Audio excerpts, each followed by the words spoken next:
എല്ലാവർക്കും നമസ്കാരം. ബഹുമാന്യനായ ഈ പരിപാടിയുടെ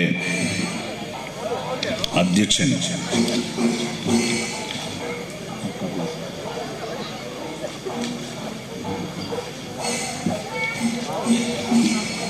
ശ്രീ ശങ്കരനാരായണ പണിക്കർ, ഉപദേശക സമിതിയുടെ പ്രസിഡന്റ്, ഇവിടെ ഈ പരിപാടി ഉദ്ഘാടനം ചെയ്ത ദേവസ്വം ബോർഡിൻ്റെ assistant commissioner Shrimati MJ Jyothilakshmi, ഇവിടെ ആദരിക്കാൻ വേണ്ടി വന്നുചേർന്ന അസിസ്റ്റന്റ് എഞ്ചിനീയർ ശ്രീമതി അമൃത രാജീവ്, ക്ഷേത്രം തന്ത്രി, സ്വാഗത പ്രസംഗം നടത്തിയ ഉപദേശക സമിതിയുടെ സെക്രട്ടറി PK മോഹനൻ, ഇവിടെ ആദരവേറ്റുവാങ്ങിയ കലാരംഗത്തെ പ്രഗത്ഭരായിരിക്കുന്ന സർഗാത്മക കഴിവുകളിലൂടെ ഈ നാടറിയുന്ന പ്രതിഭകളെ, ഇവിടെ വേദിയിൽ ആശംസ അർപ്പിക്കാൻ വേണ്ടി വന്നുചേർന്നിരിക്കുന്ന ഈ ക്ഷേത്രത്തിൻ്റെ വിവിധ മേഖലകളിലെ ഭാരവാഹികളെ, നന്ദി പറയുന്ന ശ്രീ ഉപദേശക സമിതിയുടെ vice president Shri KR Reji, അതുപോലെ ഈ പരിപാടിയിൽ പങ്കെടുത്തുകൊണ്ടിരിക്കുന്ന ക്ഷേത്ര കമ്മിറ്റിയുടെ മറ്റ് ഭാരവാഹികളെ, സഹോദരി സഹോദരന്മാരെ, സുഹൃത്തുക്കളെ, നിങ്ങൾക്കെല്ലാവർക്കും നമസ്കാരം. തോട്ടക്കാട് ശ്രീ ശങ്കരനാരായണ സ്വാമി ക്ഷേത്രത്തിൻ്റെ ശിവരാത്രി മഹോത്സവത്തിൻ്റെ കൊടിയേറ്റമാണ് ഇന്നിവിടെ കഴിഞ്ഞിരിക്കുന്നത്. ഇന്നു മുതൽ ഉത്സവം ആരംഭിച്ചിരിക്കുന്നു. കൊടിയേറ്റ ചടങ്ങിൽ സാക്ഷിയാവാൻ എനിക്ക് ഭാഗ്യം ലഭിച്ചു. ഇനിയുള്ള കുറേ ദിവസം, കൊല്ലവർഷം 1200 കുംഭം 6-ാം തീയതി ആരംഭിച്ച് കൊല്ലവർഷം 1200 കുംഭം 15-ാം തീയതി ആറാട്ടോടുകൂടി ഇവിടെ അവസാനിക്കുക. ഈ അവസാനിച്ച് തിരിച്ചു പോകുമ്പോഴേക്ക് നിങ്ങളുടെ മനസ്സാകുന്ന കുംഭം നിറയെ പൂർണ്ണകുംഭമായിട്ട് നിങ്ങൾക്ക് തിരിച്ചു പോകാൻ കഴിയണം.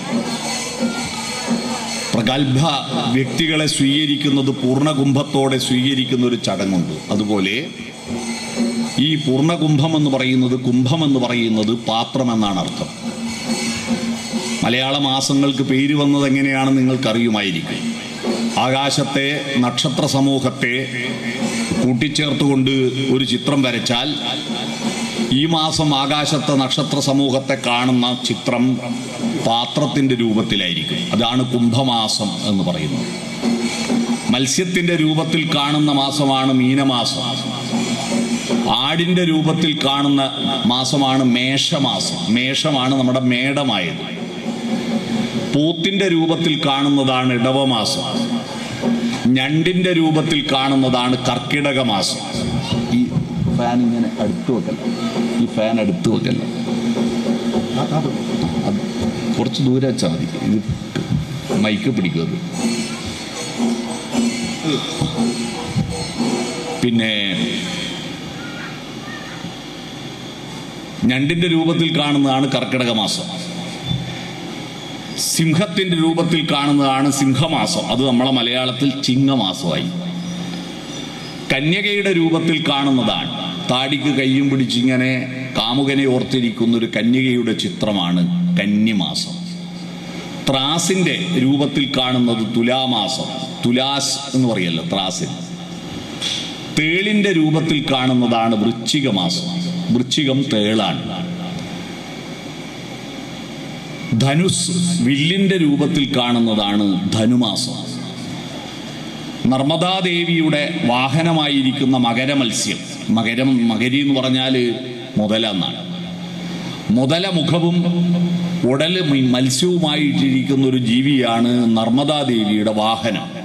അതാണ് ആ വാഹനത്തിൻ്റെ രൂപത്തിലുള്ളതാണ് മകരമാസം. പിന്നെ വീണ്ടും കുംഭമത്തി. മനസ്സിലായില്ലേ?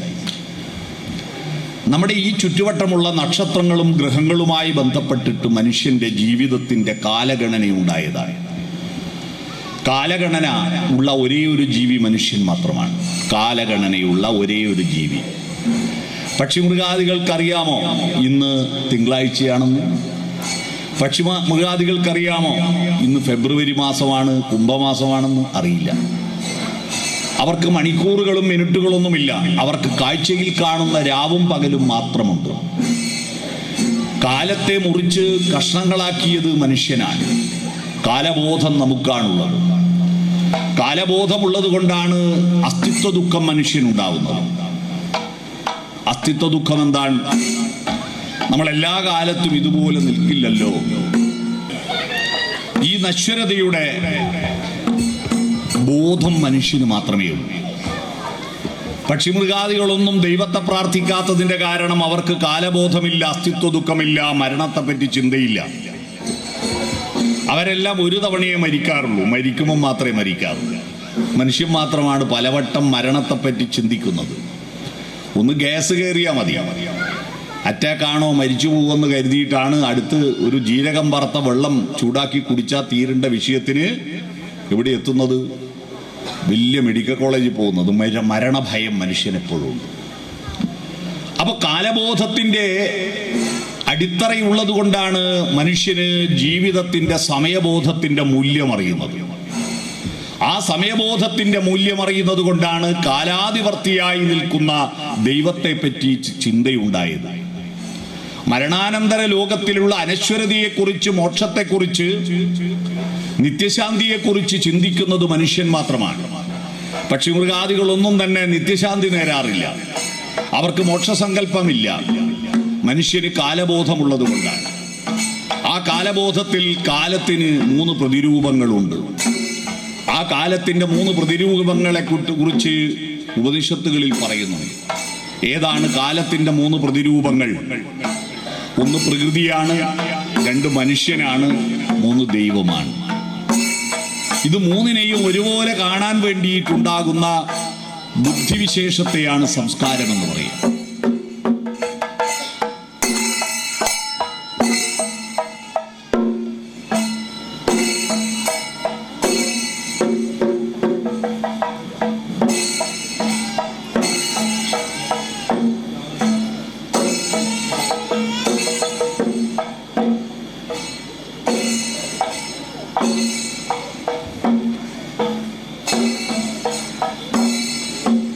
സാംസ്കാരിക സമ്മേളനം എന്തിനാണ്? അമ്പലങ്ങളിൽ പൂജയും പ്രാർത്ഥനയും പ്രതിഷ്ഠവും ഹോമവും ആരാധനയും അർച്ചനയും പോരെ എന്തിനാണ് ഉത്സവത്തോടനുബന്ധിച്ച് ഇത്തരത്തിലുള്ള സാംസ്കാരിക സമ്മേളനങ്ങൾ എന്ന ചോദ്യം ന്യായമാണ്. അതിന്റെ ആവശ്യമില്ല എന്ന് ചിന്തിക്കുന്നവരാണ് ഈ ഒഴിഞ്ഞ കസേരയിലുള്ള ഇരിക്കേണ്ടവർ. അവർ കൊടിയേറ്റും കഴിഞ്ഞു പോയി. ഒഴിഞ്ഞ കസേരയിൽ ഇരിക്കേണ്ടവർ ഇതിനൊന്നും ആവശ്യമില്ല, ഞങ്ങൾക്കിതെല്ലാം അറിയാം എന്ന മട്ടിലുള്ള. എന്നാൽ സംസ്കാരവും ദൈവവിശ്വാസവും പരസ്പര പൂരിതമാകണം എന്ന് താല്പര്യമുള്ളവർ, ദൈവവിശ്വാസത്തിന്റെ അടിത്തറ വികസിക്കണം എന്ന് താല്പര്യമുള്ളവരാണ് ഇവിടെ വന്നിരിക്കുന്നത്. എന്താണ് അടിത്തറ? നമ്മുടെ ദൈവവിശ്വാസത്തിന്റെ അടിത്തറയ്ക്ക് ദാർശനികമായ, മാനവികമായ 2 അടിത്തറകളുണ്ട്. സിമന്റും പൂഴിയും കൂട്ടിക്കലർത്തിയിട്ട് നമ്മൾ അസ്ഥിവാരമുണ്ടാക്കുന്നത് പോലെ ദൈവവിശ്വാസത്തിന് അസ്ഥിവാരം അത് പുറത്ത് കാണുന്നില്ല. അതൊന്ന് ദർശനമാണ്, 2 മാനവിക ബോധമാണ്. ഈ ദർശനങ്ങളെക്കുറിച്ചും മാനവിക ബോധത്തെക്കുറിച്ചും ഭക്തജനങ്ങൾക്ക് വേണ്ടത്ര ഉൾക്കാഴ്ച ഇല്ലാത്തത് കൊണ്ടാണ് ഞാൻ ഇത്ര ദൂരം സഞ്ചരിച്ചിട്ട് അമ്പലങ്ങളിൽ പ്രസംഗിക്കാൻ വരുന്നത്. അല്ലാതെ നിങ്ങളുടെ ഭക്തിയെ വർദ്ധിപ്പിക്കുകയും ഭക്തന്മാർക്ക് പിന്നെ സ്പെഷ്യൽ ഭക്തി ഉണ്ടാക്കി കൊടുക്കുകയും അതിലൂടെ നിങ്ങൾക്ക് മോക്ഷത്തിലെത്തുകയും ചെയ്യാനൊന്നും ഞാൻ ആളല്ല. ഞാൻ അത്ര വലിയ പണ്ഡിതനൊന്നുമല്ല. ഞാനിങ്ങനെയുള്ള സ്ഥലങ്ങളിൽ വരുന്നത്, നമ്മൾ കോടാനുകോടി മനുഷ്യർ കുംഭമേളയിൽ പോയിട്ട് നീരാട്ട് നടത്തുന്നു. കോടാനുകോടി മനുഷ്യർ ശബരിമലയിലേക്ക് തീർത്ഥയാത്ര നടത്തുന്നു. തിരുപ്പതിയിൽ പോകുന്നു, ഗുരുവായൂരിൽ പോകുന്നു, മൂകാംബികയിൽ പോകുന്നു, പത്മനാഭസ്വാമി ക്ഷേത്രത്തിൽ പോകുന്നു, ശങ്കരനാരായണ ക്ഷേത്രങ്ങളിൽ പ്രാർത്ഥിക്കുന്നു. ഇതൊക്കെ ചെയ്യുമ്പോൾ ഈ ചെയ്യുന്നതെല്ലാം ഉപരിപ്ലവമാവുകയും അതിൻ്റെ ഗുണം സമൂഹത്തിലും നമ്മുടെ വ്യക്തിക്കും അകത്തും പുറത്തും ലഭിക്കാതിരിക്കുകയും ചെയ്യുന്ന സങ്കടമാണ് എനിക്കുള്ളത്. അമ്പലവും പ്രാർത്ഥനയും ഉത്സവങ്ങളും വളരുമ്പോൾ വളരേണ്ടത് എന്താണ്? ദൈവത്തിന്റെ ചൈതന്യമാണ്. ദൈവത്തിന്റെ ചൈതന്യം എവിടെയാ വളരേണ്ടത്? ഈ ക്ഷേത്രത്തിനകത്ത വിഗ്രഹത്തിൽ മാത്രം ചൈതന്യം വളർന്നതുകൊണ്ട് എന്തു കാര്യമാണ്? ദൈവചൈതന്യം വളരേണ്ടത് ആ ദൈവം ഇരിക്കേണ്ട ഇടങ്ങളിലെല്ലാമാണ്. എവിടെയാണ് ദൈവം ഇരിക്കേണ്ട ഇടം? അമ്പലത്തിൽ മാത്രമാണോ ദൈവം ഇരിക്കേണ്ട ഇടം? അല്ല. ദൈവം ഇരിക്കേണ്ട ഇടം ഭാരത തത്വശാസ്ത്രം പറയുന്നു, അഗ്നിർദേവോ ദ്വിജാതീനാം മുനീനാം ഹൃദി ദൈവതം പ്രതിമാമപ്രബോധീനാം സർവത്ര സമദർശിനാം. അഗ്നിയിലാണ് ബ്രാഹ്മണർക്ക് ദൈവം. അവർക്ക് വിഗ്രഹത്തെക്കാൾ പ്രധാനം ഹോമം. അഗ്നിയിലാണ് അവർ ഹവിസർപ്പിച്ചിട്ടുകൊണ്ട് യജ്ഞസംസ്കാരമാണ് ബ്രാഹ്മണ സംസ്കാരം. അതുകൊണ്ട് അവർക്ക് അഗ്നിയിലാണ് ദൈവം. മുനിമാർക്ക് ഹൃദയത്തിലാണ് ദൈവം. അവര് അമ്പലങ്ങളിൽ പോകുന്നവരല്ല, മുനിമാർ ക്ഷേത്രങ്ങളിൽ പോകുന്നവരല്ല. അവരുടെ ദൈവം ഇവിടെയാണ്, ഹൃദയത്തിലാണ്. ആ ഉള്ളിലുള്ള ആ ബ്രഹ്മരന്ധ്രത്തിലൂടെ, മൂലാധാര ചക്രത്തിൽ നിന്ന് ബ്രഹ്മരന്ധ്രത്തിലൂടെ ഈശ്വര ചൈതന്യത്തെ ഉയർത്തിക്കൊണ്ടുവന്നിട്ട് പ്രാണായാമത്തിലൂടെ മൂർധാവിൽ നിന്ന് പ്രപഞ്ചാത്മാവിലേക്ക് ജീവാത്മാവിനെ ഉയർത്തിക്കൊണ്ടുവരുന്ന മഹാപ്രക്രിയ, മഹാസാധന, മഹായോഗികളാണ് സന്യാസിമാർ. അവർക്ക് ഹൃദയത്തിലാണ് ദൈവം. പിന്നെ പ്രതിമാം അപ്രബോധീനാം, നമ്മളെപ്പോലെ പ്രബോധനമില്ലാത്ത സാധാരണ ഗാർഹസ്ഥ്യ ജീവിതം നയിക്കുന്ന നമ്മളെപ്പോലുള്ള ആളുകൾക്ക് ദൈവത്തിന് പ്രതിരൂപങ്ങൾ ഉണ്ടാവുന്നു, പ്രതിമയുണ്ടാകുന്നു. പ്രതിരൂപമാണ്. നമ്മൾ സ്കൂളിൽ പഠിക്കുന്ന കാലത്ത്, ലാബറട്ടറികളൊന്നും ഇല്ലാതിരുന്ന കാലത്ത്, ടെസ്റ്റ് ട്യൂബ് എന്താന്ന് കാണാത്ത കാലത്ത് കെമിസ്ട്രിയുടെ ടീച്ചർമാർ വിരൽ കാട്ടിയിട്ട് ഇതൊരു ടെസ്റ്റ് ട്യൂബാണെന്ന് വിചാരിക്കുക, അതിൽ സൾഫ്യൂരിക് ആസിഡ് ഒഴിച്ചു എന്ന് വിചാരിക്കുക എന്ന് പറയാറുള്ളത് പോലെ ഈ കല്ലിൽ, ഈ ദാരുശില്പത്തിൽ ഇവിടെ ദൈവമുണ്ടെന്ന് സങ്കല്പിക്കുക. സങ്കല്പമാണ് പ്രതിമ. നമ്മളെപ്പോലുള്ളവർക്ക് പ്രതിമയിലാണ് ദൈവം. ഇനിയോ അവസാനത്തത് സർവത്ര സമദർശിനാം, സമദർശികൾക്ക് എല്ലായിടത്തും ദൈവമാണ്. അതാണ് ഈശാവാസ്യോപനിഷത്ത് നമ്മളോട് പറയുന്നത്. എന്താ ഈശാവാസ്യോപനിഷത്ത്? ഈശാവാസ്യം ഇതം സർവം. എല്ലായിടത്തും ദൈവമില്ലാത്തൊരിടമില്ലെന്നാണ്, എല്ലായിടത്തും ദൈവമുണ്ടെന്നാണ്. ഈശാവാസ്യം ഇതം സർവം എന്നാണ്. അതിനെക്കുറിച്ച് മലയാളത്തിൽ ഒരു സിനിമാ ഗാനമുണ്ട്, പഴയ പാട്ടാ, ഓർമ്മയുണ്ടോ? മണ്ണിലും വിണ്ണിലും തൂണിലും തുരുമ്പിലും ദൈവമിരിക്കുന്നു, അവൻ കരുണാമയനായി കാവൽ വിളക്കായി കരളിലിരിക്കുന്നു എന്നുള്ള പാട്ട് കേട്ടിട്ടില്ലേ? ഈശാവാസ്യം. അപ്പൊ അത്തരത്തിൽ പല വിധത്തിലുള്ള ദർശനങ്ങളുണ്ട്. ഈ ദർശനത്തിന്റെ അടിത്തറ, നമ്മളൊരു ക്ഷേത്രത്തിലെ തറ നമ്മൾ കാണും, ചുമര് കാണും, മേൽക്കൂര കാണും, കൊടിമരം കാണും, അഗ്രശാല കാണും, ചുറ്റമ്പലം കാണും, തിടപ്പള്ളി കാണും, നടപ്പന്തല് കാണും, ചുറ്റുമതിൽ കാണും.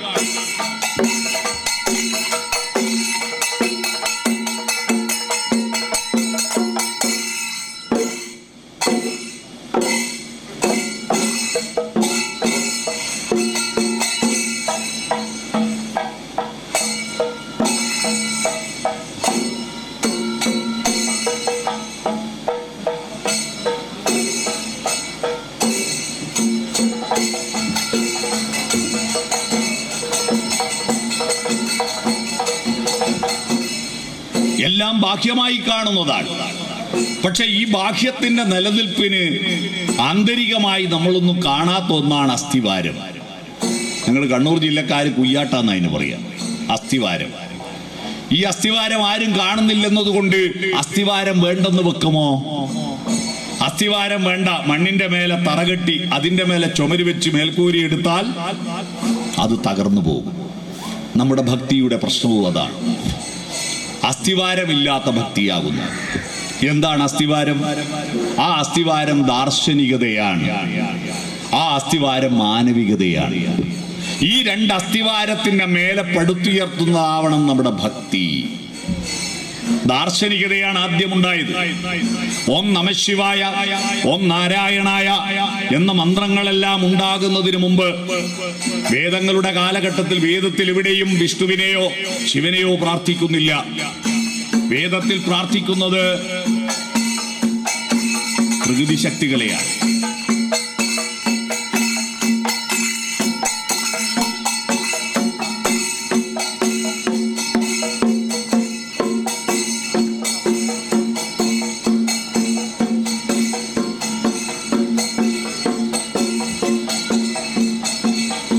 ക്ഷേത്രത്തിൽ പ്രാർത്ഥിക്കുന്നത് പ്രകൃതി ശക്തികളെയാണ്.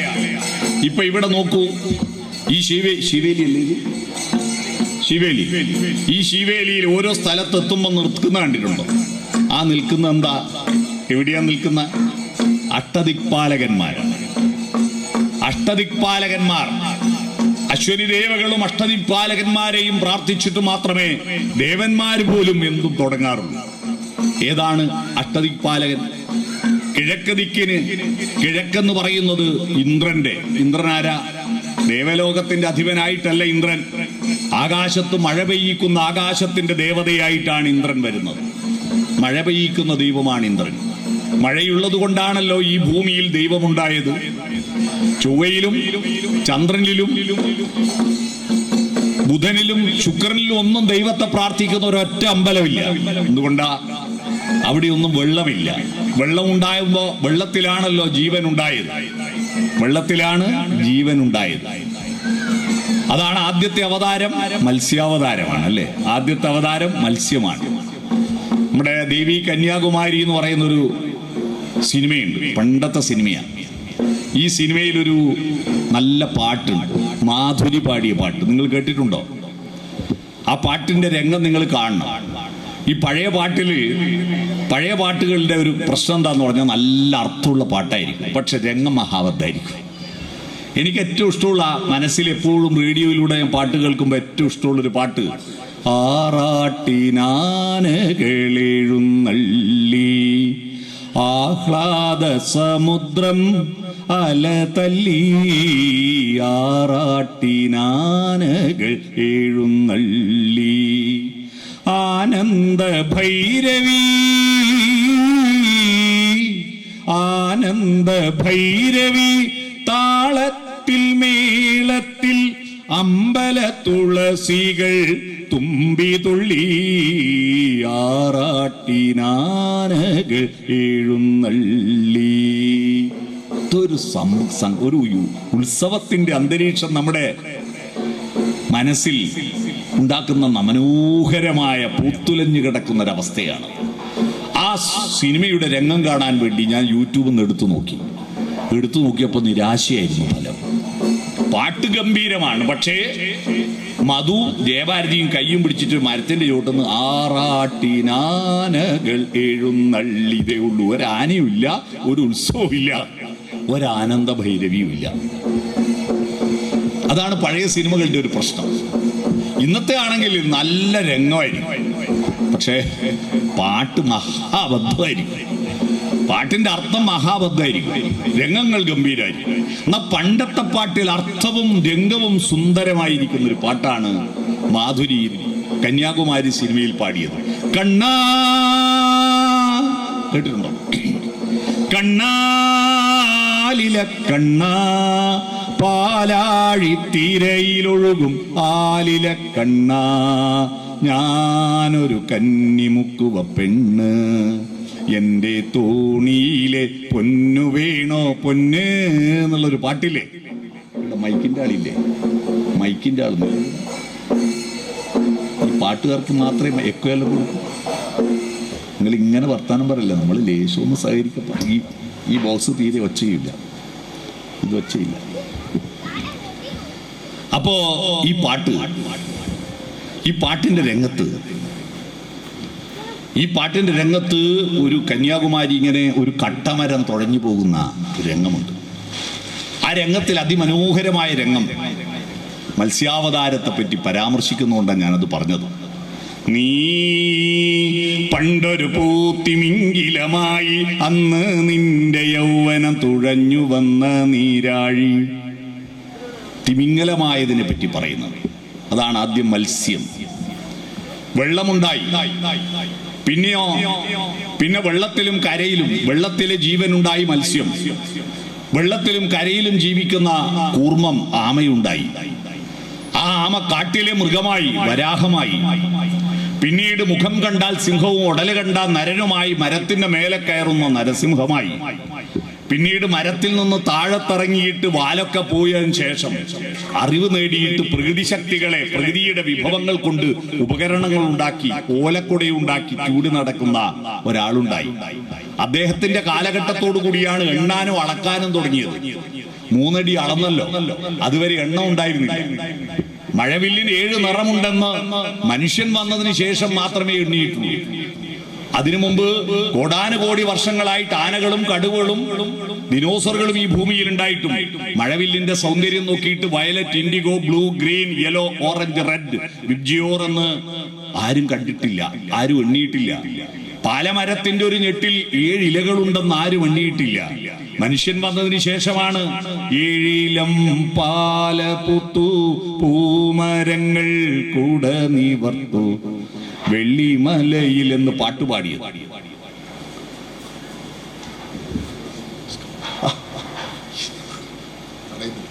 ബഹുമാന്യനായ MLA ഇവിടെ എത്തിയിട്ടുണ്ട്. ഞാൻ ആദ്യമായിട്ടാണ് അദ്ദേഹത്തെ കാണുന്നത്. തിരക്കുണ്ട, നിങ്ങൾ സംസാരിച്ചോ?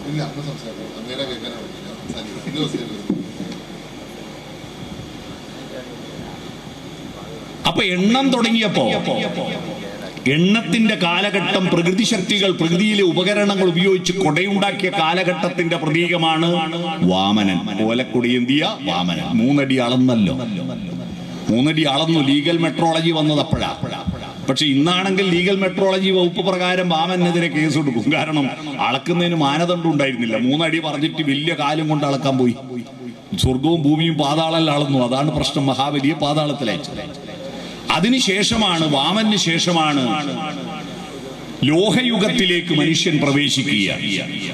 ശിലായുഗത്തിൽ നിന്ന്, മരവും കല്ലും മാത്രം ആയുധങ്ങൾ ഉണ്ടാക്കിയതിൽ നിന്ന് മാറിയിട്ട് ലോഹയുഗത്തിലേക്ക് പ്രവേശിക്കും. മണ്ണിന്റെ ആഴങ്ങളിൽ നിന്ന് ഇരുമ്പയിര് മുക്കിയെടുത്ത് അതൊരുക്കി മൂശയിൽ ഒഴിച്ച് അങ്ങനെ ഇരുമ്പിന്റെ ഒരു പത്തിയും മരത്തിന്റെ ഒരു തള്ളയും ഉണ്ടാക്കി ചുമല് വെച്ച ഒരാൾ വന്നു. അതിന്റെ പേരാണ് പരശു, മഴു. ആ പരശുരാമൻ. കണ്ണാന്നുള്ള പാട്ടിന്റെ അടുത്ത ചരണം നിങ്ങൾ ശ്രദ്ധിച്ചിട്ടുണ്ടോ? നീ പണ്ടൊരു മുനി കുമാരനായി അന്ന് നിന്റെ യൗവനം തുഴഞ്ഞു വന്ന് നീ പണ്ടൊരു മുനി കുമാരനായി അന്ന് നിന്റെ വെൺമഴു പറന്നു വീണ നീരാഴി. മഴു പറന്നു വീണത് അന്ന് എനിക്ക് എന്ന് പൊന്നോലക്കുടിയില് വെക്കാൻ മണ്ണു കിട്ടി. കേരളം എന്ന മണ്ണ് കിട്ടിയതിന്റെ കഥയാണ് പാട്ടിൽ പറയുന്നത്. അപ്പോ പരശുരാമൻ, ആ പരശുരാമന് ശേഷമാണ് ധാർമ്മികതയുടെ ആരംഭം ഉണ്ടാകുന്നത്. അവിടെയാണ് ദൈവവിശ്വാസത്തിന്റെ ഉള്ള പ്രവേശനം. ദൈവവിശ്വാസം എന്തിനാ? ദൈവത്തിന് വേണ്ടിയാണ്. നിങ്ങൾ പ്രാർത്ഥിച്ചത് കൊണ്ട് ദൈവത്തിനൊരു നേട്ടവും ഉണ്ടാവുന്നില്ല. നിങ്ങൾ പ്രാർത്ഥിക്കാതിരുന്നാൽ ദൈവത്തിനൊരു കോട്ടവും ഉണ്ടാവുന്നില്ല. കാരണം ഈ കടാഹം മുഴുവൻ നിയന്ത്രിക്കുന്ന ആ പരബ്രഹ്മ ശക്തി ഈ ഭൂമി, ലോകത്ത് കോടാനുകോടി നക്ഷത്രങ്ങളുണ്ട്. അതിലൊരു ചെറിയ നക്ഷത്രമാണ് സൂര്യൻ. തിരുവാതിര എന്ന നക്ഷത്രത്തെ അപേക്ഷിച്ച് ചെറിയ നക്ഷത്രമാണ് സൂര്യൻ. ആ സൂര്യന് വ്യാഴത്തെ പോലെ, ശനിയെ പോലുള്ള വലിയ ഗ്രഹങ്ങളുടെ കൂട്ടത്തിൽ ഒരു കുള്ളൻ ഗ്രഹം മാത്രമാണ് ഭൂമി. ആ ഭൂമിയിലാണെങ്കിൽ 3ൽ 2 ഭാഗം വെള്ളമാണ്. ഒരു ഭാഗത്ത് മാത്രമേ കരയുള്ളൂ. ആ കരയിലാണെങ്കിൽ ആകെയുള്ള കരയിൽ 6ൽ 1 ഭാഗം മാത്രമേ മനുഷ്യന്മാർക്ക് താമസിക്കാൻ പറ്റൂ.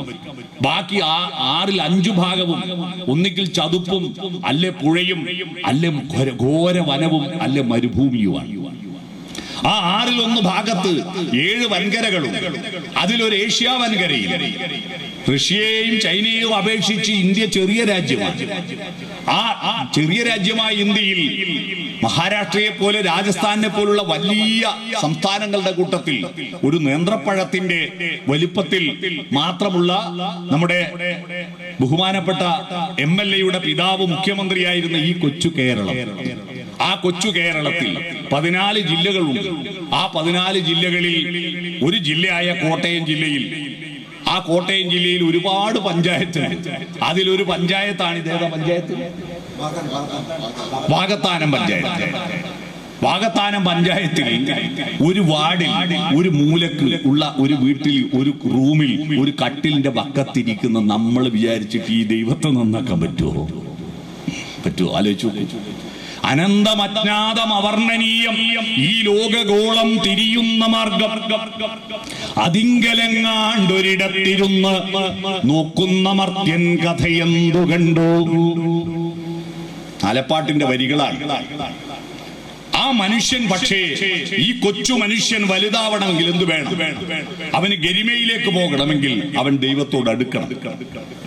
നമ്മളെ ദൈവത്തോട് ആ പരമ ചൈതന്യത്തോട് ജീവാത്മാവിൽ നിന്ന് പരമാത്മാവിലേക്ക് അടുപ്പിക്കാനാണ്. ഞാനൊരു മൺകലമാണ്. ആ മൺകലം കുളത്തിൽ മുക്കി വെച്ചിരിക്കുകയാണ്. ആ മൺകലത്തിനകത്തുള്ള വെള്ളം ഈ കുളത്തിലെ വെള്ളം തന്നെയാണ്. കുളം എന്നത് പ്രപഞ്ചമാണ്. പ്രപഞ്ചത്തിലുള്ള കുളത്തിലുള്ള വെള്ളം പരമാത്മാവാണ്. പ്രപഞ്ചത്തിലുള്ള പരമാത്മാവാണ് കുളത്തിലെ വെള്ളം. ഞാൻ എന്റെ ശരീരമാകുന്ന മൺകലത്തിനകത്ത് നിറഞ്ഞിരിക്കുന്ന വെള്ളം ജീവാത്മാവാണ്. ആ പരമാത്മാവ് തന്നെയാണ് ജീവാത്മാവ്. ജീവാത്മാവും പരമാത്മാവും തമ്മിൽ രണ്ടില്ല, ദ്വൈതമില്ല, ഒന്നു തന്നെ.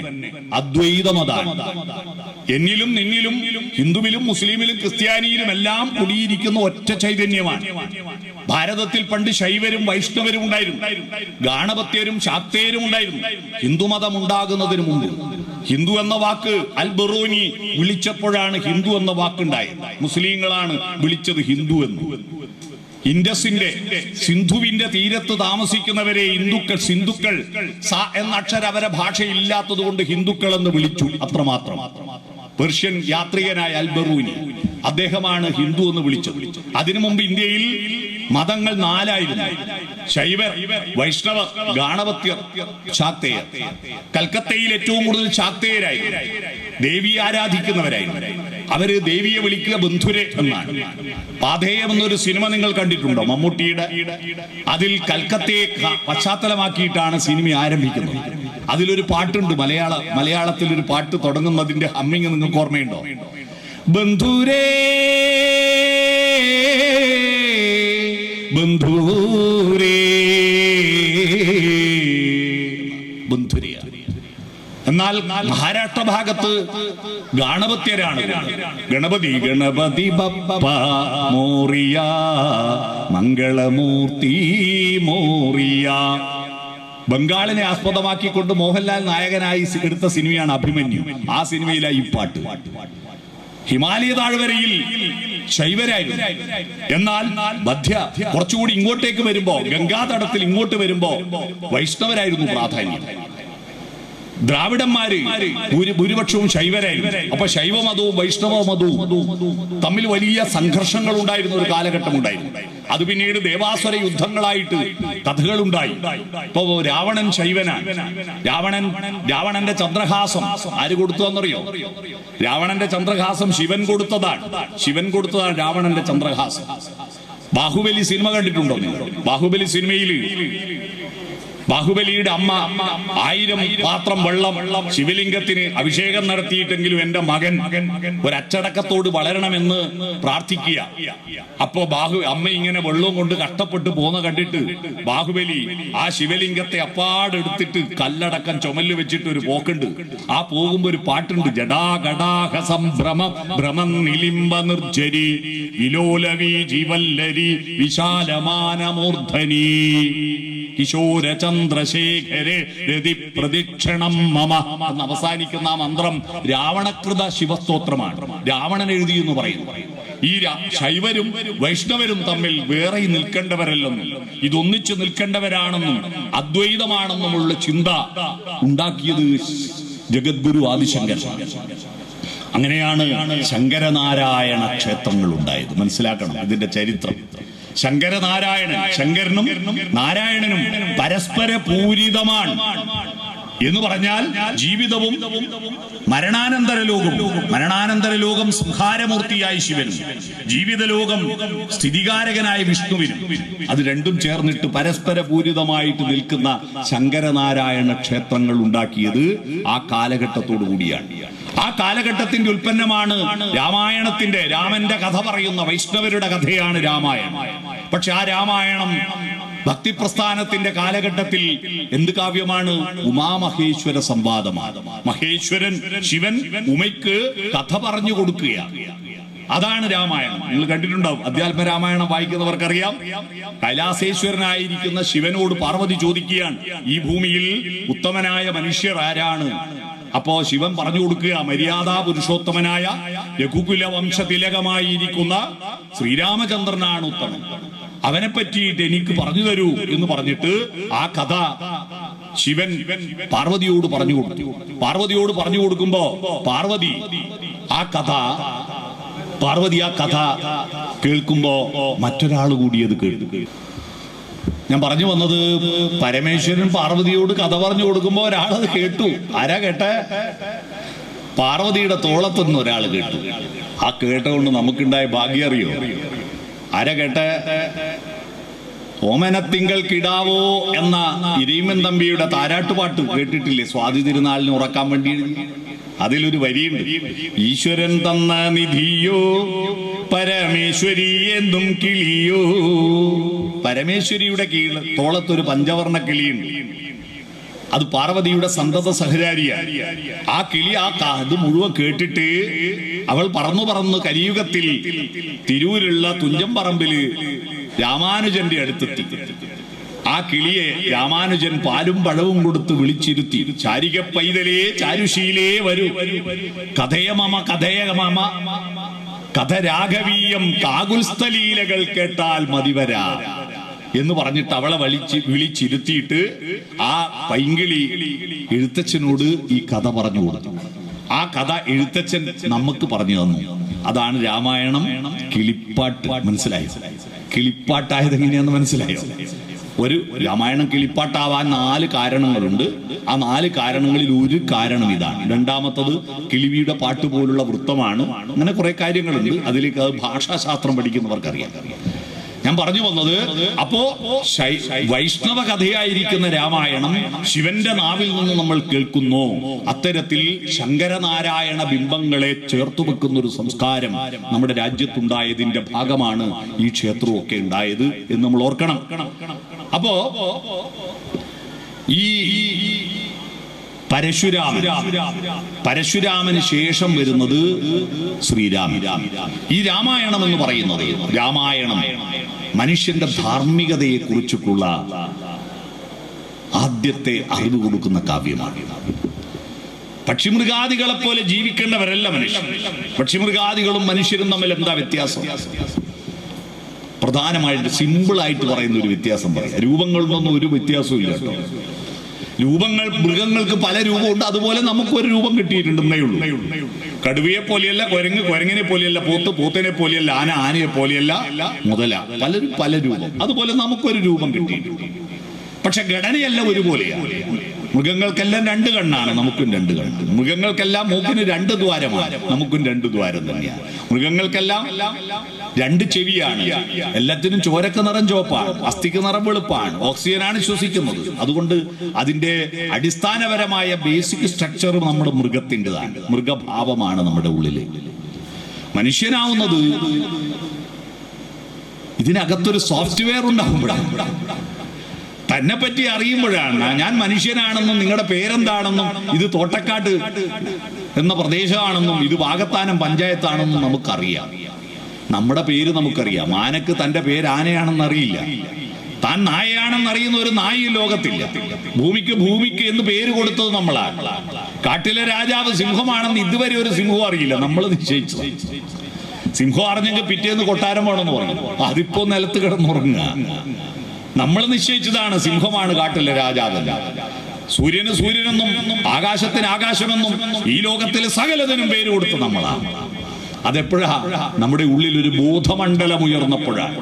ആ ബോധമണ്ഡലം ഉയർത്തേണമേ എന്നാണ് ഭാരതത്തിലെ ആദ്യത്തെ പ്രാർത്ഥന. അറിയുമോ?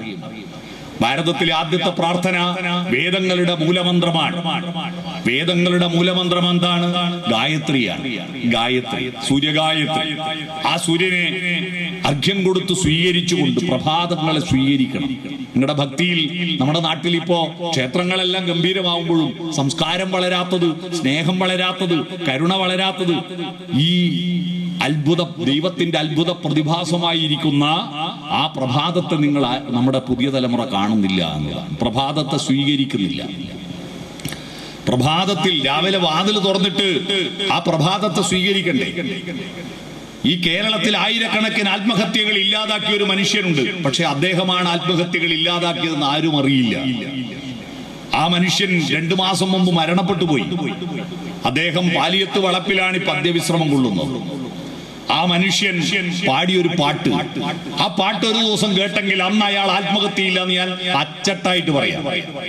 രാവിലെ ആ പാട്ട് കേട്ട് ഉണർന്ന ഒരു മനുഷ്യൻ അന്ന് ആത്മഹത്യ ചെയ്യില്ല.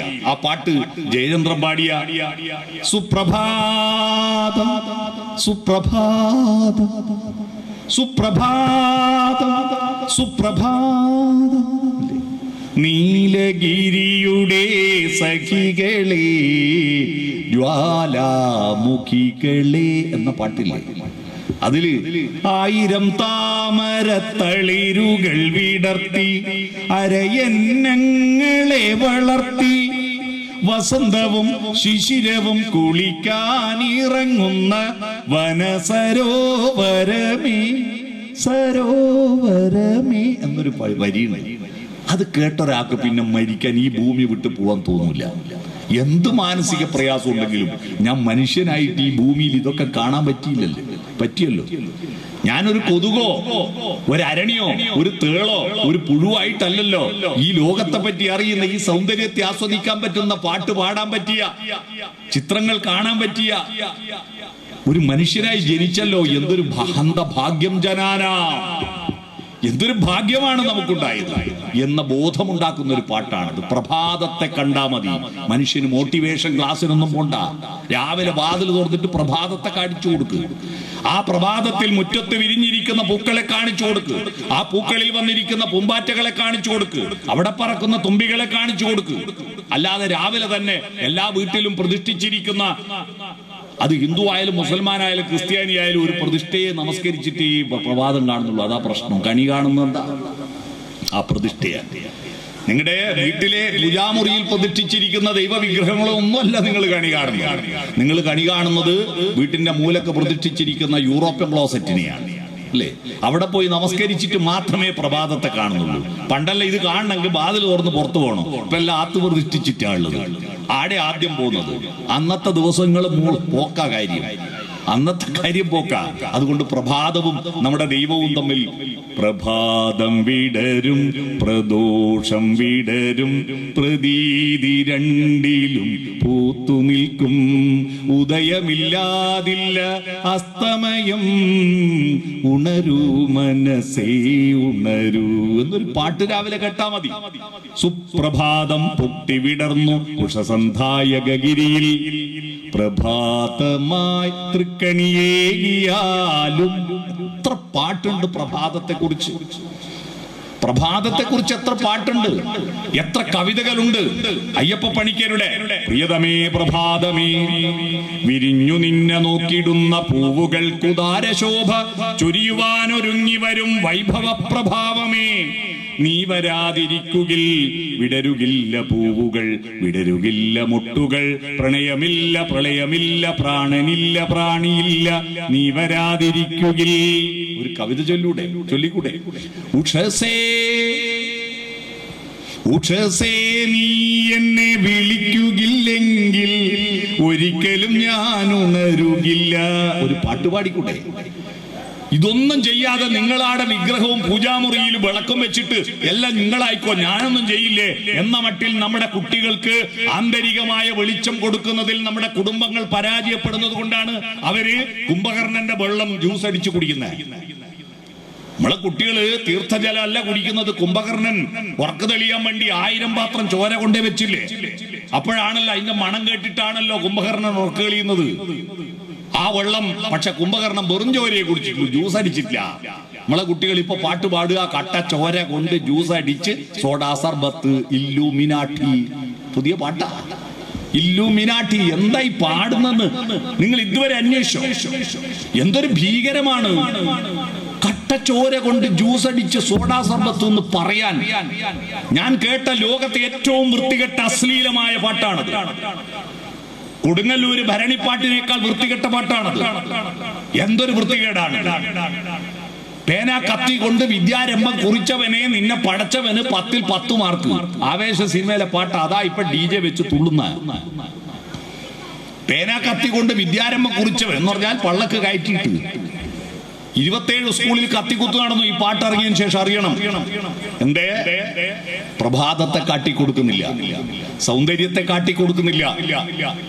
ആ പ്രഭാതമാണ് ഈശ്വര സാന്നിധ്യമുള്ള ഈ പ്രകൃതിയുടെ അത്ഭുതകരമായ പ്രതിഭാസം.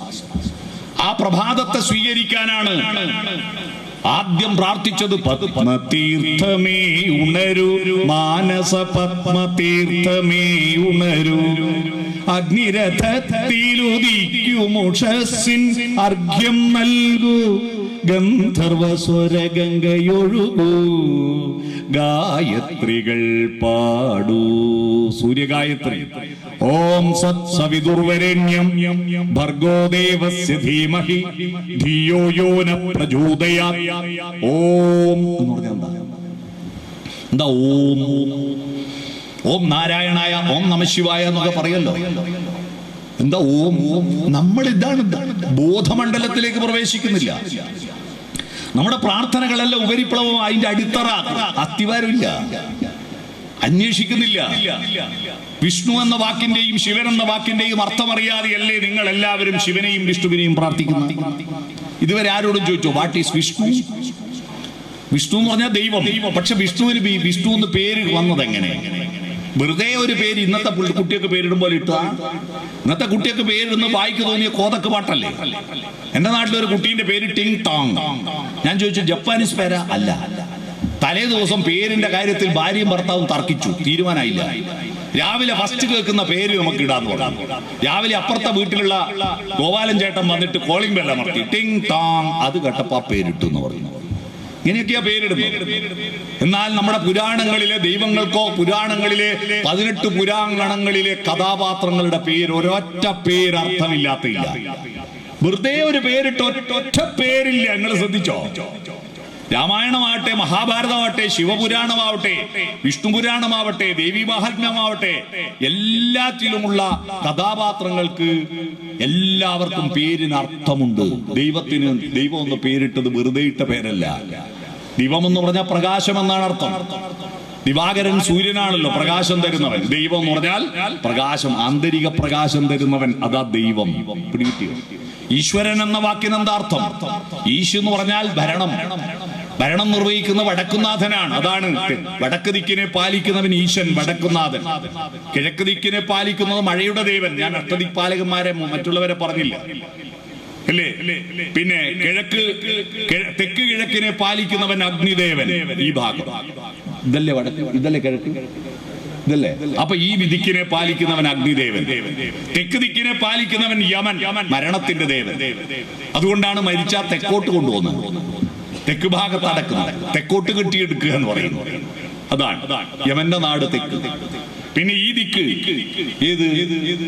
തെക്കു പടിഞ്ഞാറ് ദിക്ക്. തെക്കു പടിഞ്ഞാറ് ദിക്ക് നിറുതിയുടെ, അസുരന്മാരുടെ ദൈവത്തിന്റെ ദിക്കാണ് നിറുതി. പടിഞ്ഞാറ് വരുണൻ, കടല്, കടലിന്റെ വരുണൻ. പിന്നെ വടക്ക് പടിഞ്ഞാറ് വായുദേവൻ, വടക്ക് പടിഞ്ഞാറ് വായുദേവൻ. മനസ്സിലായോ? പിന്നെയോ വടക്ക് ഈശൻ, വടക്ക് കിഴക്ക് കുബേരൻ. ഈ 8 ദിക്കിനെ പാലിക്കുന്നവർ. അതാണ് ഈശൻ. ഈശ് എന്ന് പറഞ്ഞ ഭരണമെന്നാണ്. ഈശ് വരൻ, ഈശ് ഭരണം. വരൻ ശ്രേഷ്ഠൻ. വിവാഹത്തിന് ശ്രേഷ്ഠനാരാ? വരനും വധുവും അല്ലേ? വരൻ ശ്രേഷ്ഠൻ, ഈശ്വരൻ, ഭരണശ്രേഷ്ഠൻ. ഇച്ചരാചരം നിർമ്മിച്ചും പാലിച്ചും തച്ചുടച്ചും വിളങ്ങുന്ന ദൈവമേ വിശ്വനായക, വിശ്വൈക പാലക, ഈശ്വരൻ. മനസ്സിലായോ? ദൈവം. മനസ്സിലായി? ഇങ്ങനെ എല്ലാത്തിനും അർത്ഥമുണ്ട്. ആ അർത്ഥം അറിയാതെയാണ് നമ്മൾ പലതും ചെയ്യുന്നത്. വാക്കുകളിലൂടെയാണ്, അക്ഷരങ്ങളിലൂടെയാണ് ദൈവം. 51 അക്ഷരാളി, അക്ഷരാത്മികയാണ് ദേവി, അക്ഷരാത്മികയാണ്. സരസ്വതി ദേവി സൃഷ്ടിയിൽ പങ്കാളിത്തം വഹിക്കാൻ വേണ്ടിയിട്ട് സൗന്ദര്യം ഉണ്ടാക്കിയത് കൊണ്ടാണ്, ബ്രഹ്മാവിന്റെ പത്നിയായത് കൊണ്ടാണ് നമുക്ക് ഈ സൗന്ദര്യം കിട്ടിയത്. ഈ ലോകത്തിന് പുഴകളും പുൽകളും പൂക്കളും കിട്ടിയത് സൃഷ്ടി നടത്തിയ ബ്രഹ്മാവിന്റെ പത്നി സരസ്വതി ആയതുകൊണ്ടാണ്. സൗന്ദര്യത്തിന്റെയും കലയുടെയും വിജ്ഞാനത്തിന്റെയും ദൈവമാണ് സരസ്വതി. അതുകൊണ്ടാണ് നമ്മുടെ ശരീരത്തിന്റെ ഘടന നോക്കൂ. നമ്മുടെ ശരീരത്തിന്റെ ഘടന സൃഷ്ടിയിൽ ഏറ്റവും പ്രധാനപ്പെട്ട അവയവം ഏതാ? നമ്മളോട് ആരും പറഞ്ഞു തന്നിട്ട് അല്ലെങ്കിൽ കുറിപ്പ് വെച്ചിട്ടൊന്നും അല്ലല്ലോ ഏറ്റവും പ്രധാനപ്പെട്ട അവയവം നമ്മൾ കണ്ടെത്തിയത്. ഏറ്റവും ഉറപ്പുള്ള എല്ല് കൊണ്ട് പൊതിഞ്ഞിരിക്കുന്ന അവയവമാണ് ഏറ്റവും പ്രധാനപ്പെട്ട അവയവം. ഏതാ ഏറ്റവും ഉറപ്പുള്ള എല്ല്? തലയോട്ടിയാണ് ഏറ്റവും ഉറപ്പുള്ള എല്ല്. അപ്പൊ ഏറ്റവും പ്രധാനപ്പെട്ട അവയവം ഏതാ? തലച്ചോറാണ്, ചിന്തയാണ് ഏറ്റവും പ്രധാനമെന്ന് പ്രകൃതി തന്നെ നമുക്ക് കാട്ടിത്തന്നില്ലേ? ഏറ്റവും അപ്രധാനമായ അവയവം ഏതാ? എല്ലില്ലാതെ വെറും ഇറച്ചി മാത്രമാക്കി വെച്ചിരിക്കുന്ന വയറാണ്. എല്ലില്ലല്ലോ, ഇറച്ചി മാത്രം. ഇതിൻ്റെ അകത്ത ചോറ് അപ്രധാനമാണ്, ഈ ചോറാണ് പ്രധാനം. എന്നാൽ അമ്പലങ്ങളിൽ ഈ ചോറിനാണോ പ്രാധാന്യം ഭക്തന്മാർ കൊടുക്കുന്നത്? ഭൂരിപക്ഷം ഭക്തന്മാരും ഈ ചോറിനേക്കാൾ ഈ ചോറിനാ പ്രാധാന്യം കൊടുക്കുന്നത്. ഞാൻ തെളിവ് തരട്ടെ. ഭാഗവത സപ്താഹി യജ്ഞം നടക്കാറില്ലേ നമ്മുടെ നാട്ടിൽ? ഭാഗവത സപ്താഹി യജ്ഞം നടക്കുമ്പോൾ രാവിലെ മുതൽ ഒരാളാടുന്ന് പാരായണം ചെയ്യും. എന്താ ഈ പാരായണം? പരയിലേക്ക് അയനം ചെയ്യലാണ് പാരായണം. അവരെയാണ് നമ്മൾ അവരവാൻ. പരാശക്തി ഏറ്റവും ടോപ്പ് മോസ്റ്റ്, അതിലേക്ക് യാത്ര ചെയ്യലാണ് പാരായണം. ആ പാരായണം നടത്തുമ്പോ വേറെ ഒരു പണിയും ഇല്ലാത്ത കുറച്ചാളവിടെ വന്നിരിക്കും അല്ലേ? ഒരു 10-100 ആള് മുമ്പിൽ. എന്നാ ഒരു 12:30 മണി മുതൽ തുടങ്ങും പ്രവാഹം. എന്താ 12:30ക്ക് ഈ പാരായണം മൂർധന്യാവസ്ഥയിൽ എത്തുന്നതുകൊണ്ടൊന്നുമല്ല, അപ്പോഴേക്ക് ഊട്ടുപുരയിൽ ഭക്ഷണം വിളമ്പുന്നുണ്ട്. അപ്പൊ ഈ ചോറിന് പ്രാധാന്യം കൊടുക്കുന്നവരല്ലേ കൂടുതൽ? അല്ലേ?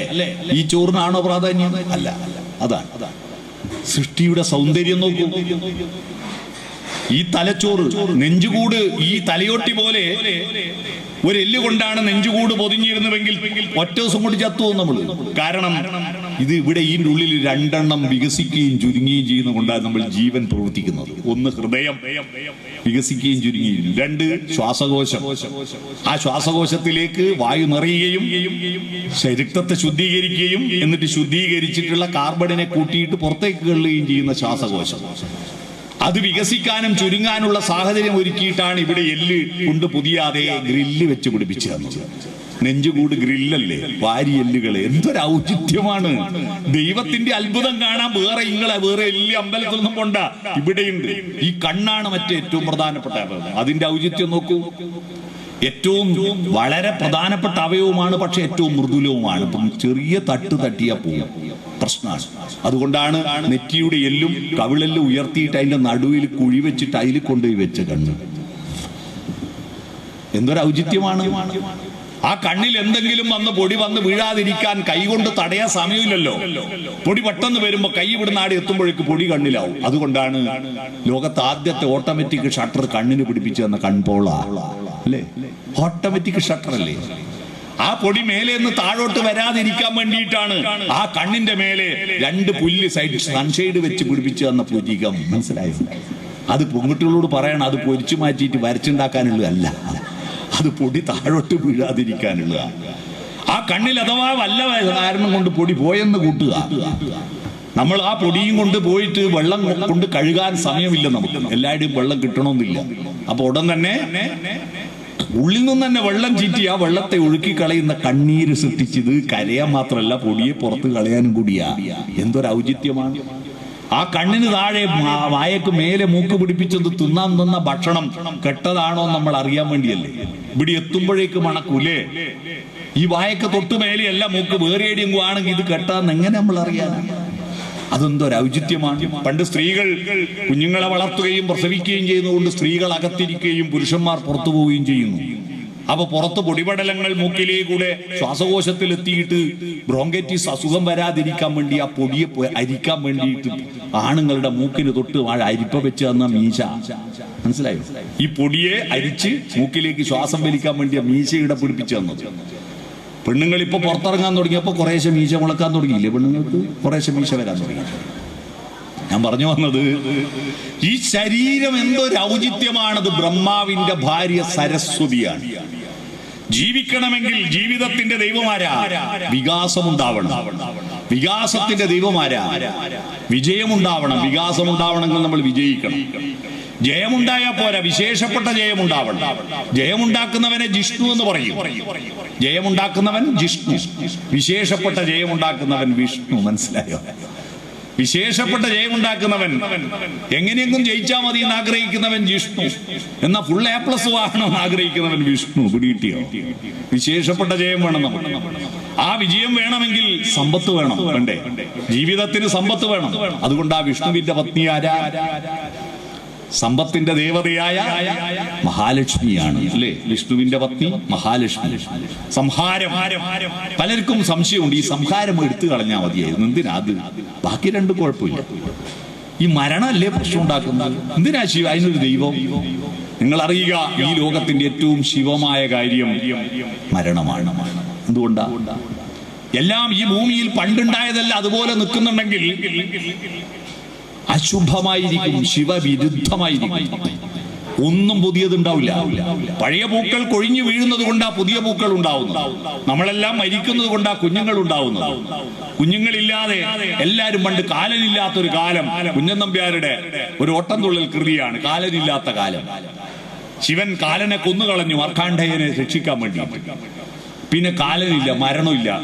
വൃദ്ധന്മാരൊരു കൂട്ടം നിറഞ്ഞു ഭൂതലം തന്നിൽ. 500 വയസ്സായ മുത്തശ്ശനിരിക്കുന്നു. മുത്തശ്ശൻ അവനുള്ള മുത്തശ്ശൻ വേറെയുണ്ട്. ഒരാളും തിന്നാൻ കൊടുക്കൂല. കാരണം എന്താ? മരിക്കൂലല്ലോ, പിന്നെ ഇതിനെ തിന്നാൻ കൊടുക്കും. പ്രായമുള്ള ആളുകൾ ഭക്ഷണം കിട്ടാതിരിക്കുമ്പോൾ കുറി ശരീരമെല്ലാം ശോഷിച്ച് എന്നാലും മരിക്കൂല. അങ്ങനെ അലമാരയില് കുപ്പിയിൽ അടുക്കി വെക്കും വയസ്സന്മാരാ, അല്ലേ? എന്തൊരു ദുരിതമായിരിക്കും അത്. ആരും മരിക്കുന്നില്ലെങ്കിൽ ഈ ഭൂമി ലോകത്തെ ഏറ്റവും വലിയ നരകമാവും, അല്ലേ?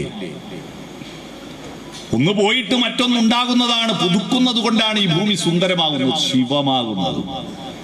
ശിവമില്ലെങ്കിൽ, മരണമില്ലെങ്കിൽ ശിവമില്ല ഈ ഭൂമിയിൽ. പുതിയതുണ്ടാകുന്നത് കൊണ്ടാണ് ശിവമുണ്ടാകുന്നത്, അറിയുക. അപ്പൊ ശിവം, സംഹാരം, ഇതിനെ മാറ്റി പുതിയതിന് സൃഷ്ടിക്കാൻ ശക്തി വേണം. അതുകൊണ്ട് ശിവന്റെ പത്നിയാര? ശക്തി ദേവത, പർവ്വതത്തിന്റെ ശക്തിയുള്ളവൾ പാർവതി. മനസ്സിലായി? ഈ വിവാഹങ്ങളെല്ലാം ജാതകം നോക്കിയിട്ട് ആരോ നോക്കി കണ്ട് ഉണ്ടാക്കിയതല്ല. ഇതെല്ലാം വലിയ പ്രകൃതിയുടെയും മനുഷ്യന്റെയും ധാർമ്മിക ബോധത്തിന്റെയും പ്രാപഞ്ചിക ജീവിതത്തിന്റെയും പ്രതീകങ്ങളായിട്ടുണ്ടാക്കിയ വിവാഹങ്ങളാണ് ഇതൊക്കെ. അതൊന്നും വെറുതെ ഉണ്ടാക്കിയ കല്യാണങ്ങളല്ല. അന്നത്തെ ആളുകൾ ഇതിനെയൊക്കെ കൂട്ടിച്ചേർത്തത് ഒരു അത്ഭുതമാണ്. നിങ്ങൾ ആലോചിച്ച് നോക്കുക. അതുകൊണ്ട് പ്രകാശമുള്ളിൽ വേണം. ആ പ്രകാശം അകത്ത് ഉണ്ടാക്കാൻ മനസ്സാകുന്ന പത്മതീർത്ഥത്തെ ഉണർത്താൻ വേണ്ടി അർഘ്യം കൊടുക്കും. എന്താ അർഘ്യം? ഒരാൾ വീട്ടിൽ വന്നാൽ കുടിക്കാൻ വെള്ളം കൊടുക്കുക, കാല് കഴുകാൻ വെള്ളം കൊടുക്കുക. അതാണ് അർഘ്യപാദ്യാദിക. മനസ്സിലായി? വന്നോടനെ കാല് കഴുകാൻ വെള്ളം കൊടുക്കുന്നത് പണ്ട് ചെരുപ്പൊന്നും ഇല്ലാത്ത കാലല്ലേ, എന്തെല്ലാം ചവിട്ടിയിട്ടാ വരുന്നതെന്ന് അറിയില്ല. ഇപ്പൊ എല്ലാവരും ചെരുപ്പുള്ളതുകൊണ്ട് കാല് കഴുകാൻ വെള്ളം കൊടുത്തില്ലേ കുഴപ്പമില്ല. പക്ഷെ കുടിക്കാൻ വെള്ളം കൊടുക്കണ്ടേ? വന്ന ഉടനെ വേണോന്ന് ചോദിക്കരുത്. വന്ന ഉടനെ ഒരു ഗ്ലാസ് വെള്ളം, ഹോർലിക്സ്, ചായ, ബൂസ്റ്റ്, കാപ്പി ഒന്നും വേണ്ട. ഒരു ഗ്ലാസ് വെള്ളം. അല്ലാതെ വന്നിട്ട് പറയേണ്ടെല്ലാം പറഞ്ഞ് പോകാൻ നോക്കുമ്പോൾ നിങ്ങൾക്ക് ചായ വേണമെന്ന് ചോദിക്കുന്ന വൃത്തികെട്ട സ്വഭാവം കേട്ടോ. വന്നുടനെ ഒരു ഗ്ലാസ് വെള്ളം കൊടുക്കുക. അർഘ്യം, അർഘ്യപാദ്യാദികൾ. അപ്പൊ സൂര്യൻ അർഘ്യം കൊടുത്തുകൊണ്ട് പാടുന്ന മന്ത്രം ഓം. എന്താ ഓം? അവിടുന്ന് നമ്മൾ തിരിച്ചങ്ങോട്ട് വീണ്ടും പോയേ. ഓം എന്താ? പ്രകൃതിയുടെ 3 നിയമങ്ങൾ, എല്ലാവർക്കും ബാധകമായ 3 നിയമങ്ങൾ. ജനിക്കുക, ജീവിക്കുക, മരിക്കുക. എന്താ? ഉണ്ടാവുന്നു, നിലനിൽക്കുന്നു, ഇല്ലാതാവുന്നു. ഇതിന്റെ 3 പ്രതീക ശബ്ദങ്ങളാണ് ആ, ഊ, അം. കൂട്ടി വായിച്ചാൽ ഓം. പിടികിട്ടിയോ? ഈ 3 കാര്യങ്ങൾ ഞാൻ തിരിച്ചറിയുന്നു. പ്രകൃതി നിയമങ്ങൾ. സത്ത്. എന്റെ ദൗത്യം സത്തിനെ അന്വേഷിക്കലാണ്. ഈ പ്രപഞ്ചത്തിൽ അന്തരാത്മാവിൽ ഒരു സത്തുണ്ട്. ഈ കാണുന്നതെല്ലാം മാറും, അതല്ല അസത്താണ്. അസത്തും സത്തും എങ്ങനെ തിരിച്ചറിയും? മാറുന്നതെല്ലാം അസത്തും, മാറാതെ നിൽക്കുന്നത് സത്തുമാണ്. മാറാതെ നിൽക്കുന്നത് സത്ത്, മാറുന്നത് അസത്ത്. ഇപ്പൊ ഇവിടെ ഇരിക്കുന്ന എല്ലാവരും ഈ അമ്പലത്തിൽ വരുമ്പോ കുളിച്ച് മുടിചീകി പൗഡറിട്ട് പൊട്ടുതൊട്ട് കൊണ്ടുവന്ന നിങ്ങളുടെ തലയുണ്ടല്ലോ. ഈ തല 100 കൊല്ലം കഴിഞ്ഞാൽ ഇവിടെ ഉണ്ടാകും. ഒരു പിടിയുണ്ടോ? 100 കഴിഞ്ഞിട്ട് വലിയ പ്രായമുള്ള ആളെല്ലാം വിചാരിക്കണ്ടേ ഈ 100 കൊല്ലം നിൽക്കും. ഞാൻ കുഞ്ഞുമക്കളെല്ലാം ഉള്ളതുകൊണ്ടാ പറയുന്നത് 100 കൊല്ലം. 100 കൊല്ലം കഴിഞ്ഞാൽ നമ്മളെ തല എവിടെയാ? എത്ര സുന്ദരമായി കൊണ്ടു നടന്ന തല, എത്ര തവണ കണ്ണാടിയിൽ എത്ര ദിവസം എത്ര തവണ നോക്കിയ തലയാ. തിലകം ചാർത്തി ചിരിയുമഴകായി പല നാൾ പോറ്റിയ പുണ്യശിരസേ ഉലകം വല്ലാനുഴറിയ നീയും വില പിടിയാതൊരു തലയോടായി മാറൂല്ലോ അല്ലേ? തലയോടായി മാറും. അത് രാജാവായാലും ബ്രാഹ്മണനായാലും മന്നവനാട്ടെ യാചകനാട്ടെ വന്നിടുമൊടുവിൽ വഞ്ചിത നടുവിൽ അല്ലേ? ബ്രാഹ്മണോഹം നരേന്ദ്രോഹം ആഢ്യോഹം എന്ന അമ്രേടിതം കലർന്നിടും ദശാന്തരേ ജന്തുക്കൾ ഭക്ഷിച്ചു കാഷ്ടിച്ചു പോകിലാം വെന്തുവെണ്ണീറായി ചമഞ്ഞു പോയിടിലാം മണ്ണിനു കീഴെ കൃമികളായി പോകിലാം. ഇത് അസത്താൻ. ഇതിന്റെ ഉള്ളിലൊരു സത്തുണ്ട്. ഈ ഭൂമിയിലെല്ലാം നിറഞ്ഞു നിൽക്കുന്ന ഒരു ജീവനുണ്ട്. ആ ജീവൻ ഞാൻ സ്വന്തമായിട്ട് ഇവിടുന്ന് കൊണ്ടുവന്നതല്ല. ആ ജീവൻ പ്രപഞ്ച വിസ്ഫോടന കാലത്ത് ഉണ്ടായ അത്ഭുത പ്രതിഭാസമായി എൻട്രോപ്പിയിൽ നിന്നുണ്ടായ ആ ജീവന്റെ കഷ്ണങ്ങൾ കഷ്ണങ്ങൾ കഷ്ണങ്ങളായിട്ട് പല രൂപങ്ങളിൽ മാറിയിട്ട് വന്നതാണ് നമ്മൾ. എന്റെ ജീവൻ എന്റെ അച്ഛനിൽ നിന്നും അമ്മയിൽ നിന്നും കിട്ടി. അവരുടെ ജീവൻ അവരുടെ അച്ഛന് അവരുടെ പ്രപിതാമഹന്മാരിൽ നിന്നും തലമുറ തലമുറ കൈമാറിക്കൊണ്ടുവന്നതാണ്. ആ ജീവൻ അതാണ് സത്ത്. ആ സത്തങ്ങ് പോയാ തീർന്നു. ഈ അസത്ത സത്തങ്ങ് പോയാ കുളിച്ചൊരുങ്ങിയിട്ട് ശങ്കരനാരായണ ക്ഷേത്രത്തിലേക്ക് പുറപ്പെട്ടു. അപ്പോഴാണ് ഒന്നും വിളിച്ചു മിണ്ടുന്നില്ല. നോക്കുമ്പോ പോയി ആള് പോയി. ഏതായാലും പുറപ്പെട്ടല്ലേ, ഒരാഗ്രഹം തീർന്നു. ഒന്ന് കൊണ്ടുപോയിട്ട് അവിടെ കസേരമേൽ ഇരുത്താൻ പറ്റുമോ? ഇല്ല. സത്തങ്ങ് പോയാ പിന്നെ ഇത് അസത്ത. ഇവിടെ ഇങ്ങോട്ട് കയറ്റില്ല. അസത്താണ്. തലയിലെ മുടി സുന്ദരമാണ് സത്തിനോട് ചേർന്ന് നിൽക്കുമ്പോ. തിക്കുറിശി സുകുമാരൻ നായർ എഴുതിയ പാട്ടില്ലേ, കാർക്കൂന്തൽ കെട്ടിനെന്തിനു വാസന തൈലം നിന്റെ വാർനെറ്റിത്തടത്തിനെന്തിനു സിന്ദൂരത്തിലകം. ഭാര്യയുടെ മുടിയെ വർണ്ണിച്ച് ഭർത്താവ് പാടിയതാണ്. നിന്റെ മുടിക്ക് നല്ല സുഗന്ധമുണ്ട്, എയർ ഓയിലൊന്നും ഇല്ലെങ്കിലും. ഇത് കേട്ടപ്പോ സ്ത്രീക്ക് ഭയങ്കര സന്തോഷായി. ഭർത്താവിന് സ്പെഷ്യലായിട്ടൊരു ഭക്ഷണം ഉണ്ടാക്കി കൊടുത്തു. ഭർത്താവ് ടേസ്റ്റോടെ വാരി വാരി തിന്നുമ്പോ നേരത്തെ വർണ്ണിച്ച ഒരു സാധനതായിൽ നിന്ന് വലിയുന്നു. എന്ത് മുടി. അതിനെ എടുത്തിട്ട് കാർക്കൂന്തൽ കെട്ടിനെന്തിനെന്ന് പറയോ? സത്തിൽ നിന്ന് വേർപെട്ടാൽ അത് അസത്താണ്. നഖം മുറിച്ചു മാറ്റിക്കഴിഞ്ഞാൽ അത് അസത്താണ്. വായക്കകത്തുള്ള ഉമിനീര് പുണ്യജലമാണ്. ഭക്ഷണത്തിന്റെ കൂട്ടത്തിൽ ചവച്ചരച്ച് വയറ്റിലേക്ക് വിഴുങ്ങുന്ന ദഹനത്തിന് ഏറ്റവും ഗുണകരമായ സാധനമാണ് ഉമിനീര്. പക്ഷേ വായക്ക് പുറത്തു വന്നാൽ അത് തുപ്പലാണ്, അസത്താണ്. ഈ സത്തിൽ നിന്ന് വേർപെട്ട പിന്നെ തീർന്നു. സത്തങ്ങ് പോയാൽ തീർന്നു, അസത്ത. ഈ കാര്യം നമ്മളെക്കാൾ അറിയാ തമിഴ്മാർക്കാണ്. അണ്ണാച്ചിമാരില്ലേ, അവർക്ക് ഇതിന്റെ സത്യം അറിയാം. അതുകൊണ്ടാണ് അവര് മരിച്ചു പോയാൽ കടവുളേ സത്ത് പോയാച്ച് എന്ന് പറയും. സത്ത് പോയാച്ച്. നമ്മളത് ചത്തുപോയി നാക്കിയതാ പറ്റിയത്. അതിന്റെ അർത്ഥം തിരിയണ്ടായിപ്പോയി. ഇത് മനസ്സിലായോ? സത്തുപോയി. ഈ സത്താണ് പ്രധാനം.